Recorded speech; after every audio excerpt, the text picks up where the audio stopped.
Welcome to mega times news bulletin ముందుగా headlines. Boys high school సెంటర్లో 10వ తరగతి ప్రశ్నపత్రం మారిపోవడంతో గందరగోళం. ప్రశాంత వాతావరణంలో 10వ తరగతి పరీక్షలు జరిగేందుకు పట్టణ సీఐ శశిధర్ రెడ్డి ఆధ్వర్యంలో భారీ బందోబస్తు ఏర్పాటు. ఎండిపోయిన పంట పొలాలకు ఎకరానికి 25,000 నష్టపరిహారం ఇచ్చేంత వరకు వదిలిపెట్టేది లేదు ఎర్రబెల్లి దయాకర్ రావు. భగత్ సింగ్ వర్ధంతి సందర్భంగా మాదక ద్రవ్యాలను అత్యాచారాలను అరికడదాం, విద్యార్థుల భవిష్యత్తును కాపాడదాం ఎస్ఎఫ్ఐ డివైఎఫ్ఐ. తుపాకుల కాల్పులతో మరోసారి దద్దరిల్లిన దండకారణ్యం.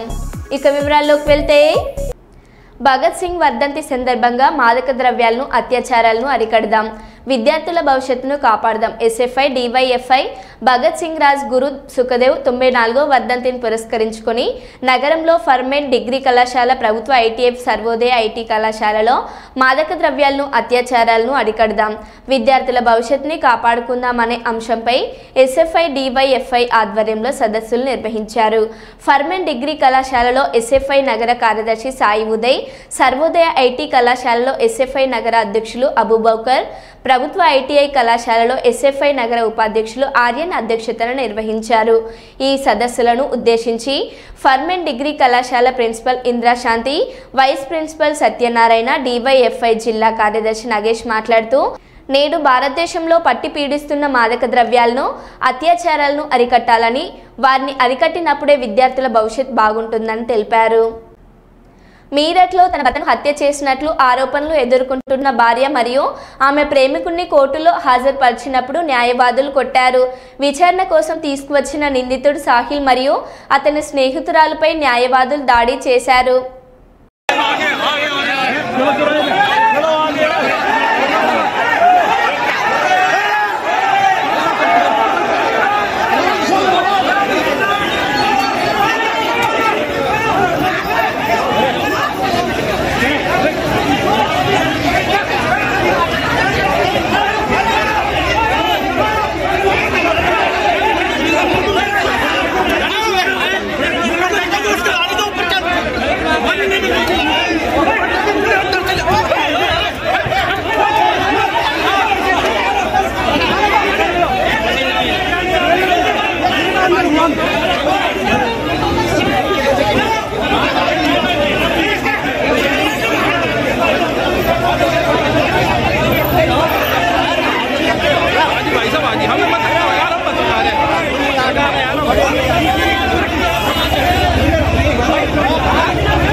విజన్లో చేరితే విజయం వర్తిస్తుంది.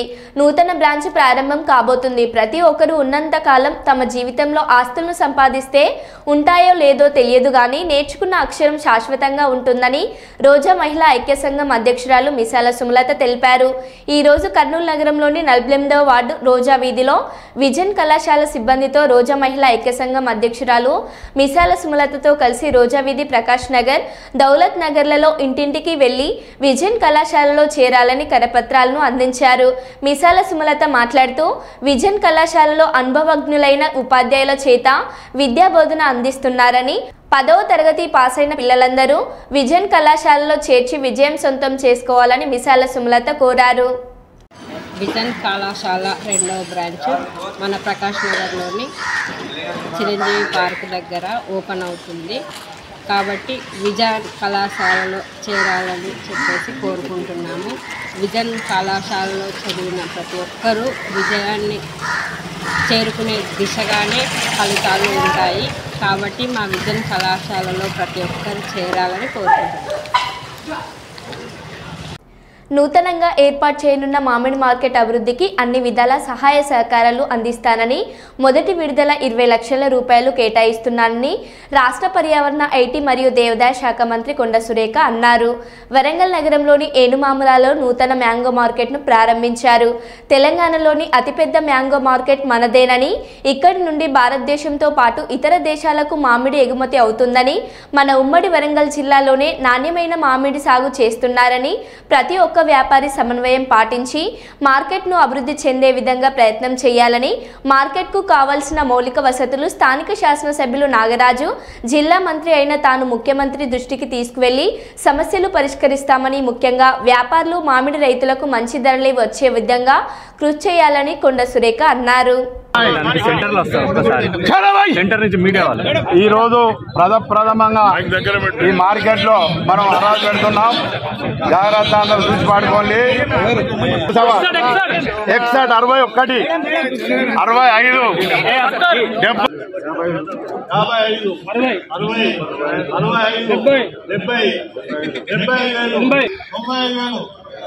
1,01, 1,02,000, 1,08, 1,09,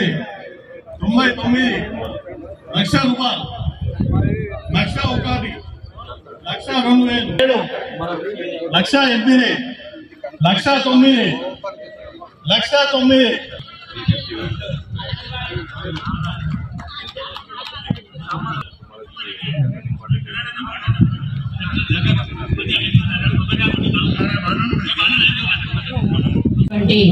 మరి వ్యాపారస్తులు, వినియోగదారులు, పర్చేజర్స్, అదేవిధంగా ఇంకా మిల్లర్స్ అసోసియేషన్ వాళ్ళు కూడా వచ్చారు.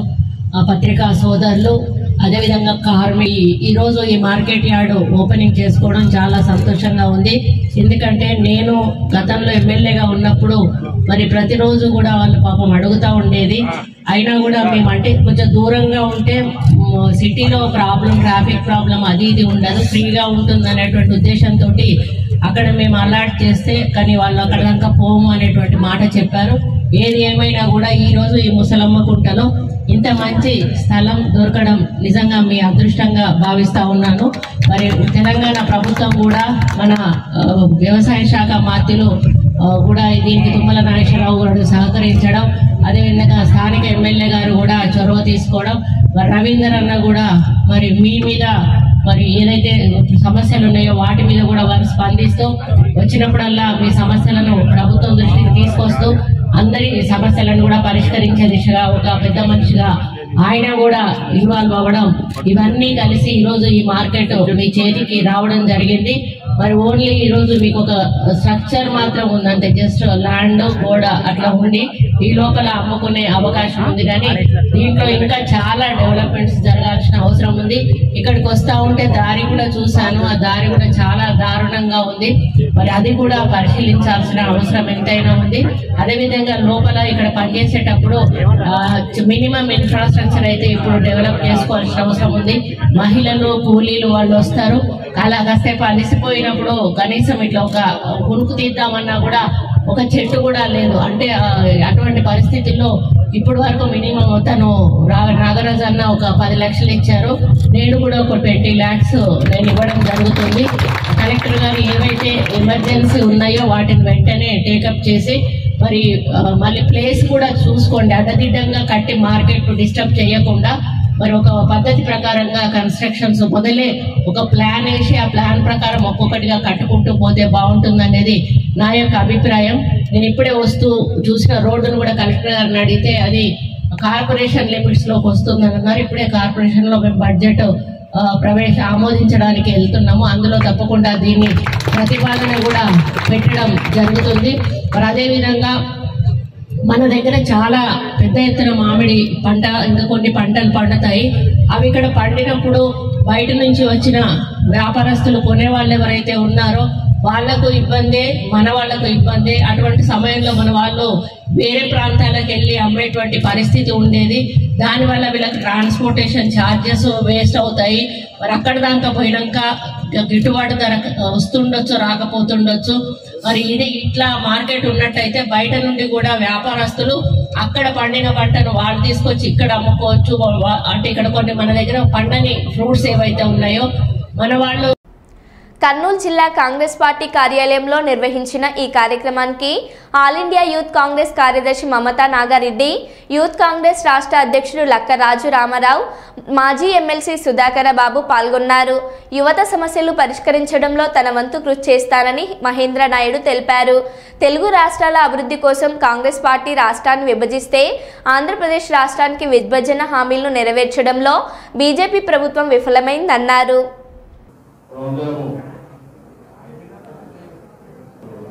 మరి ఈ సందర్భంగా కావచ్చు, లేకపోతే కొన్ని గ్రామాలకు రోడ్లు కావచ్చు, లేకపోతే ఇంద్రమ్మ గృహాలు కావచ్చు, మీరందరూ కూడా చదువుకున్నటువంటి ఫీజు రియంబర్స్మెంట్ కావాలి చూసే పార్టీ కాంగ్రెస్ పార్టీ. అందుకే ఇందిరా కావాలో కూడా తెలంగాణలో రేవంత్ రెడ్డి రావడం మేము నాయకులను చెప్పుకుంటే ఎవరు ఓటు వేయాలి, అక్కడ 2 సార్లు ఓడిపోయారు. మీకు తెలుసో తెలియదు.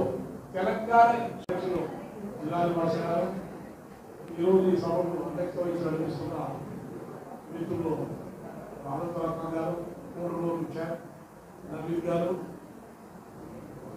ప్పటికీ ఒక్క అడుగు కూడా వెనకడుగు వేయకుండా ఎన్నో కేసుల మధ్యన, ఎన్నో నిర్బంధాల మధ్యన ఎన్నో పోరాటాలు కొనసాగించి విద్యార్థులకు మేలు చేయడం జరిగింది.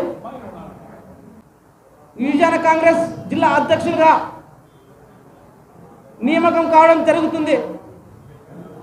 ఈ నియామకానికి సహకరించినటువంటి పెద్దలందరికీ కూడా పేరు పేరున పదాభివందనాలు తెలియజేసుకుంటా ఉన్నా.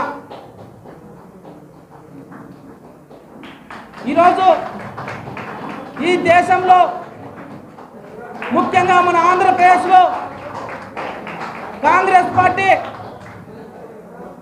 చేసినటువంటి సేవలను మనమందరం కూడా స్మరించుకోవాలి. ఎందుకంటే ఆంధ్రప్రదేశ్ రాష్ట్రం విభజన కాకముందు ఒక సుదీర్ఘ కాలం కాంగ్రెస్ పార్టీ రాష్ట్రంలో పరిపాలన చేసి శాస్త్ర సాంకేతిక రంగం నుంచి సైన్స్ టెక్నాలజీ అభివృద్ధి చెందించిన రంగం నుంచి ఎడ్యుకేషన్ వ్యవస్థ, మెడికల్ విద్యా వ్యవస్థ, హాస్పిటల్స్ను అనేక రంగాలను అభివృద్ధి చేసినటువంటి చరిత్ర కాంగ్రెస్ పార్టీకి ఉంది. అటువంటి కాంగ్రెస్ పార్టీ మన ఆంధ్రప్రదేశ్ రాష్ట్రాన్ని విభజించిందని చెప్పి ప్రతి ఒక్కరూ బాధపడతా ఉన్నారని కొంతమంది చర్చించుకుంటే మొన్న విన్నా. కాంగ్రెస్ పార్టీ విభజించింది వాస్తవం. ఆ రోజు కాంగ్రెస్ పార్టీ అధికారంలో ఉంది. మన 2 రాష్ట్రాల అభివృద్ధి దృష్ట్యా విభజించడం జరిగింది. విభజించినటువంటి సమయంలో ఆంధ్రప్రదేశ్కి ప్రత్యేక హోదా ఇస్తామన్నారు. అదేవిధంగా పరిశ్రమలు అభివృద్ధి కోసం అధిక నిధులు కేటాయిస్తామన్నారు. అనేక మంది నిరుద్యోగులకు, యువతకు ఉపాధి కల్పిస్తామన్నారు. మరి దురదృష్టవశాత్తు కాంగ్రెస్ పార్టీ ఈ దేశంలో అధికారం కోల్పోయింది. మరి కాంగ్రెస్ పార్టీ అధికారం కోల్పోతే అధికారంలోకి వచ్చినటువంటి బీజేపీ ప్రభుత్వం విభజన పార్లమెంటు సాక్షిగా విభజన చేసి హామీలు అమలు చేస్తామని చెప్పి ఆ రోజు బీజేపీ ప్రభుత్వం కూడా వత్తాసు పలికింది. అధికారంలోకి వచ్చినటువంటి బీజేపీ ప్రభుత్వానికి విభజన హామీలను అమలు చేసేటువంటి బాధ్యత ఉందా లేదా అని నేను ఈరోజు బీజేపీ ప్రభుత్వాన్ని అడుగుతా ఉన్నా. ఎండిన పంట పొలాలకు ఎకరానికి 25,000 రూపాయల నష్టపరిహారం చెల్లించాలని దేవరపల్లి మండల కేంద్రంలో బీఆర్ఎస్ పార్టీ ఆధ్వర్యంలో చేపట్టిన నిరసన దీక్ష కార్యక్రమానికి తెలంగాణ రాష్ట్ర మాజీ మంత్రి బీఆర్ఎస్ పార్టీ పాలకుర్తి నియోజకవర్గం ఇన్ఛార్జ్ జెరబెల్ దయాకర్ రావు విచ్చేసి మాట్లాడారు. రైతుల ఓట్లతో గద్దెకెక్కిన రేవంత్ రెడ్డి కాంగ్రెస్ ప్రభుత్వం రైతులను మోసం చేస్తోందన్నారు. ఎండిపోయిన పంట పొలాలకు ఎకరానికి 25,000 నష్టపరిహారం ఇచ్చేంత వరకు వదిలిపెట్టేది లేదన్నారు. ఆనాడు చంద్రబాబును ఒప్పించి దేవాదుల ప్రాజెక్టు నిర్మించిన ఘనత తనకే దక్కుతుందన్నారు. దేవరుపల మండలంలో చెక్ డ్యాంలు నిర్మించి మండలాన్ని సస్యశ్యామలం చేసిన ఘనత కేసీఆర్కే దక్కుతుందన్నారు. 3 రోజుల్లో నీళ్లు ఇవ్వకపోతే పాలకుర్తిలో పెద్ద ఎత్తున ధర్నా చేపడతామని హెచ్చరించారు. ఈ కార్యక్రమంలో జిల్లా నాయకులు పల్ల సుందర్రాం రెడ్డి, బబ్బూరి శ్రీకాంత్ గౌడ్, పస్నూరి నవీన్ కుమార్, తీగల దయాకర్ గౌడ్ తదితరులు పాల్గొన్నారు.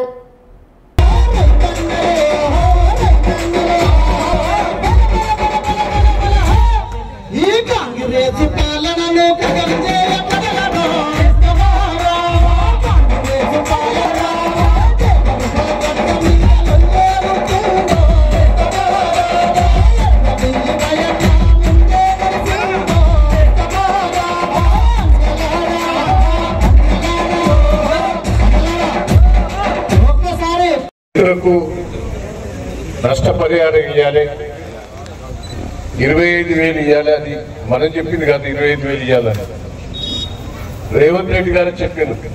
మనం 1,000 ఇస్తే 25,000 ఇవ్వాలని ఆయన చెప్పాడు. అది ప్రభుత్వ చాతగాంతనంతో రైతులు నష్టపోయారు కాబట్టి ప్రభుత్వం చేపట్టి ఎండిపోయింది కాబట్టి 25,000 ఇచ్చినా నష్టమే. కానీ ఆ పెట్టుబడి వస్తుంది అనేది ఆశతోటి 25,000 అడుగుతున్నాం. నేను రేవంత్ రెడ్డి గారు, దయచేసి నువ్వు అర్థం చేసుకో, నీ మూర్ఖత్వం తెలుసు, నువ్వు ఎంత వరస్ట్ ఫెలో కూడా నాకు తెలుసు. కరుడు కట్టిన అవినీతి పరుడు.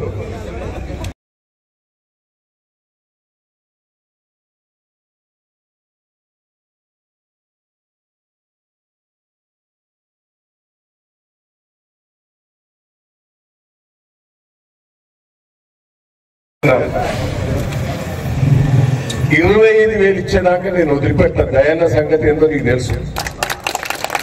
దయాన్న తలుచుకుంటే కాని పని అనేది ఏ ఉండదు. బాబీ ప్రాజెక్టు మీద పోరాటం చేస్తానంటే బిడ్డ రేవంత్ నువ్వే అడ్డుపట్టు ఉన్నాను, అయినా పోరాటం చేసి సాధించారు. నీకు తెలిసి ఉండాలి, 4 రోజులు జైలుకు పోయినా, 10 రోజులు పోలీస్ స్టేషన్ వేసి కొట్టిండ్రు. నేను 3 సార్లు పోయినా, 3 సార్లు కొట్టిన్నాను, అయినా వదిలిపెట్టలేదు. జైలు వేసి కొట్టిండ్రు, అయినా వదిలిపెట్టలేదు. ఆఖరికి ఏమిచ్చింది? మహారాష్ట్రలో కాంగ్రెస్ ప్రభుత్వం, మన రాష్ట్రంలో కాంగ్రెస్ ప్రభుత్వం, కేంద్రంలో కాంగ్రెస్ ప్రభుత్వం పోరాటం చేసి నేను సుప్రీంకోర్టులో కేసేసి సంవత్సరానికి 3 నెలలు మన ఎస్ఆర్ఎస్కి నీళ్లు తెచ్చేందుకు కొట్లాడిన దయాకర్ గారు గుర్తుపెట్టుకో. రేవంత్ లేకపోతే వరంగల్ జిల్లా ఎడారయ్యేటప్పుడు, కాలువలు తగ్గించేటప్పుడు దయాకర్ రావు, ఎన్టీ రామారావు తీసుకొచ్చి ములుగు దగ్గర శంకుస్థాపన చేశారు. చంద్రబాబు తీసుకొచ్చి ఆ రోజు మర్దనపేటలో శంకుస్థాపన చేసి రిజర్వాయర్లు కట్టారు. ఈ దేవాలయం కూడా అది ఆ రోజు సుధాకర్ రావు గారు నేను ప్రణాళిక తయారు చేసి ఆ రోజు చంద్రబాబు గారిని ఒప్పించి దేవాలయం శంకుస్థాపన చేసింది కూడా దయాకర్ రావు, సుధాకర్ రావు అనేది గుర్తుపెట్టుకోవాలి. దేవాలయం విషయంలో కూడా 10 ఏళ్లు కాంగ్రెస్ పార్టీ పండబెట్టింది రాజశేఖర రెడ్డి గారు. అసెంబ్లీ స్పీచ్ మీరు చూడండి, నేను అసెంబ్లీలో మాట్లాడిందంతా దేవాలయం గురించే. ఎందుకు మాట్లాడు? చెన్నూరు రిజర్వాయర్ ఎందుకైతే లేదు, నవాబ్పేట రిజర్వాయర్ ఎందుకైతే లేదు, పాలకుర్తి రిజర్వాయర్ ఎందుకైతే లేదని ఆ రోజు అసెంబ్లీలో పోరాటం చేశారు. కైనా రాజశేఖర రెడ్డికి మత్తుతోటి ఉన్నాడు, ఆయన పట్టించుకోలేదు. అదే కేసీఆర్ గారు వచ్చిన తర్వాత ఆయన పాపం మనసున్న మహారాజు, రైతుల ప్రేమతో ఉన్న మనిషి ఎంబడే పైసలు మంజూరు చేసి దేవాదుల ద్వారా నీళ్లు ఇప్పించాడు. ఆ ఘనత ఎవరిదో కాదు, మన కేసీఆర్ గారి ఈ సందర్భంగా కర్నూలు నగరంలో ఈ నెల 14న జరిగిన తెలుగుదేశం పార్టీ నాయకులు కాశపోగు సంజన్న హత్య కేసులో నిందితులను పోలీసులు అరెస్ట్ చేశారు. 2 కుటుంబాల మధ్య గొడవలే ఈ హత్యకు కారణంగా ప్రాథమిక విచారణలో తెలిసిందని జిల్లా ఎస్పీ సి విక్రాంత్ పాటిల్ మీడియాకు తెలిపారు. సంజన్న హత్య కేసులో వడ్డే అంజిత్తో పాటు తన 3 కుమారులు మరో వ్యక్తి కత్తులు, పిడిబాకులు, వేట కోడవళ్లతో ఈ హత్యకు చేశారన్నారు. నగరంలో రౌడీ షీటర్ల కదలికలపై ప్రత్యేక దృష్టి పెట్టినట్లు ఎస్పీ తెలిపారు.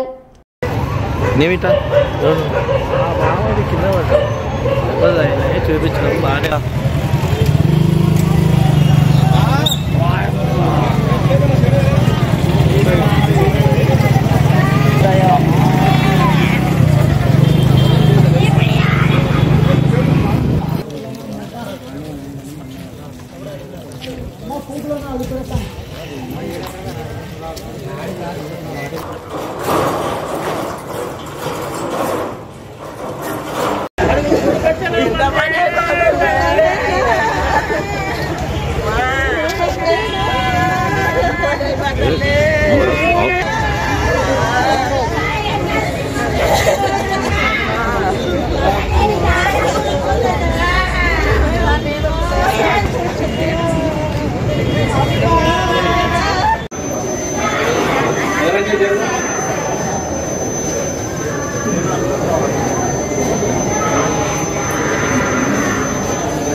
చిత్తూరు జిల్లా కుప్పం నియోజకవర్గం శాంతిపురం మండలం సంతూరు గ్రామంలోని ప్రజలు తమకు పునరావాసం కల్పించాలని కోరుతూ బహుజన సేన ఆధ్వర్యంలో మండల కేంద్రంలోని తహసీల్దార్ కార్యాలయం ఎదుట నిరసన కార్యక్రమాన్ని తెలియజేశారు. ఈ కార్యక్రమానికి ముఖ్య అతిథిగా బహుజన సేన రాష్ట్ర అధ్యక్షులు చందు విచ్చేశారు. తహసీల్దార్ కార్యాలయం ఎదుట బాధిత కుటుంబ సభ్యులు, బహుజన సేన సమత సైనిక దళ్ సభ్యులు ఆవాసం కోల్పోయిన వారికి పునరావాసం కల్పించాలని నినాదాలు చేశారు. ఈ సందర్భంగా బహుజన సేన రాష్ట్ర అధ్యక్షులు బడుగు బలహీన వర్గాలకు చెందిన వారి ఇండ్లను కూల్చివేయడం బాధాకరమని, వారికి వెంటనే పునరావాసం కల్పించాలని డిమాండ్ చేశారు. అవసరమైతే ఈ విషయాన్ని రాష్ట్ర ముఖ్యమంత్రి నారా చంద్రబాబు నాయుడు దృష్టికి తీసుకెళ్తామని, అధికారులు సైతం స్పందించి సమయం మించకుండా బాధితులకు న్యాయం చేయాలని కోరుతూ రెవెన్యూ అధికారులకు వినతి పత్రాన్ని అందజేశారు.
సభ్యులకు పునరావాసం వెంటనే న్యాయం చేయాలి.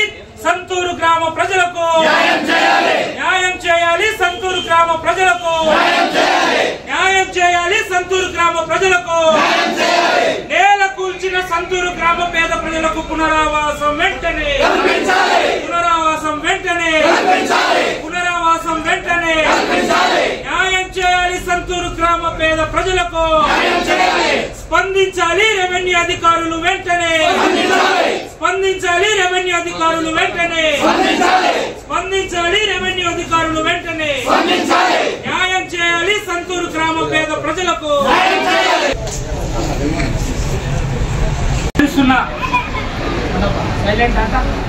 ప్రజలందరికీ కూడా విజ్ఞప్తి ఏమంటే, ప్రజలారా, కుప్పం వర్గం సాక్షాత్తు ఈ రాష్ట్ర ముఖ్యమంత్రి నియోజకవర్గం. ఈ నియోజకవర్గంలో శాంతి భద్రతలు మరియు దౌర్జన్యాలకు తావు లేకుండా పరిపాలన కొనసాగుతుందని మేము ఆశించాం. ఆ రకంగానే ఓట్లు కూడా వేశాం. మరి కల్పించాలి పేద ప్రజలకు పునరావాసం వెంటనే కల్పించాలి పేద ప్రజలకు పునరావాసం వెంటనే స్పందించాలి రెవెన్యూ అధికారులు వెంటనే స్పందించాలి రెవెన్యూ అధికారులు వెంటనే స్పందించాలి రెవెన్యూ అధికారులు వెంటనే స్పందించాలి రెవెన్యూ అధికారులు వెంటనే స్పందించాలి రెవెన్యూ అధికారులు వెంటనే. ఇప్పుడు చెప్పినారు మీరు ఇందాక, ఇప్పుడు మీరు చెప్పినారు దాని ప్రకారం గణేష్ నేను మీకు చెప్పాను, నాకు రిమైనింగ్ ఇవ్వండి. మేము ఈ స్థలాల్లో ఇప్పుడు ఉండే వాళ్ళు ఉన్నారు దీంట్లో, మీరు దాంట్లో మీరు రికమెండ్ చేసుకొని, ఇప్పుడు మీరు అన్నారు సార్ నేను పోయి ముఖ్యమంత్రి నుంచి చేసుకొస్తామని, తప్పకుండా వచ్చింది అంటే వాళ్ళ స్థలాల్లో వాళ్ళకి మేము పట్టాలు ఇస్తాము. ఆ లేని వాళ్ళు ఇద్దరికి వచ్చి ఎక్కడ మేము ఐడెంటిఫై చేస్తామో దాని ప్రకారం మేము ఇస్తాము. ఖచ్చితంగా మేము చేస్తాం. చెప్పాను నిన్న సీఎం కేసు గారి నుంచి అక్కడి నుంచి మాట్లాడుతూనే తప్పకుండా మేము దయవుంచి ఆయన దృష్టి కింద ఫోటోలు గీటోలు అన్ని కూడా సీఎం కేసులో పెట్టేసి ఇంటి తీసి ఇచ్చి వచ్చినాం. సరే లెటర్ కూడా ఇచ్చి దయవుంచి నేను దీన్ని నెగిటివ్ కోణంలో తీసుకొని ఇక్కడ చాలా కూర్చైనారు. అయిపోయింది, ఆడొచ్చి అడ్డుకోలేదు, మేము ఆపలేము. అయిపోయిన తర్వాత ఎలాంటి ప్రతిచర్యలు తీసుకోవాలనే ఉద్దేశంతోనే, సహాయక ఉద్దేశంతోనే ఇక్కడికి వచ్చినాం సార్. లేకుంటే కదా సార్ అది మామూలు పేదోళ్ళు ఇల్లు అయితే మామూలు ఇక్కడే కదా సార్, ఎక్కడైనా సరే సార్ చాలా చౌకగా చేయాలి సార్. ఒకరు పేదలకునే వేరే వీళ్ళందరికీ సమాజానికి అందరూ తెలిసిందే